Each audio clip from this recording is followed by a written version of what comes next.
These lessons are designed to teach you how to configure users and features once a domain has been created. In order to access the domain level, click on the domain name or the manage icon located to the right of the domain name. You will see a drop-down which will take you to the specific application you are looking to modify. Once you click on a domain, you are taken to the domain level where you can see the options to make changes for the domain's users, which is where you can create new users and modify existing ones. Conference bridges, which allows you to create new conference bridges and modify existing ones. Auto attendants. This is where you can configure interactive voice recordings to route calls based off the caller's selection.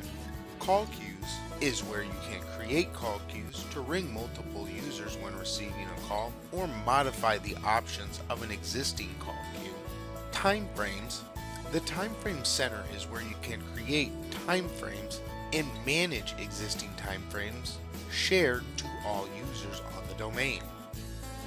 Music on hold, which will allow you to manage and customize the music on hold for your domain. And finally, the inventory options. The inventory, which is where you can manage your phone numbers and the destinations they are routed to, and devices on your domain. And finally, the call history, which shows you all the call activity on your domain. On the home page, you will see the call graph panel, which gives you a visual call graph for the calls made within the specified time frame underneath.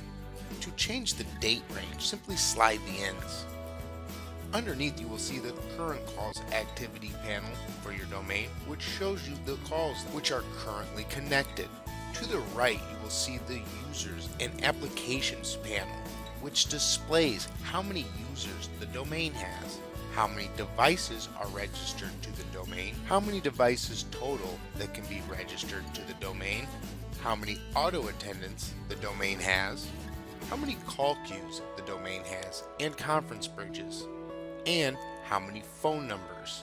Below you will see the usage statistics, which show you how many active calls the domain currently has, how many calls total were made today, the total minutes used today, the average talk time, how many inbound and outbound SMS messages have been sent from the domain, total minutes used for the month, the highest number of simultaneous calls or peak active calls, and finally, how many inbound and outbound messages have been sent from the domain. Below you will see the previous month's data. You can edit any of the setting options that were selected when the domain was created by clicking the Edit Settings button. Clicking View All Domains will take you to the top level of the Manager portal.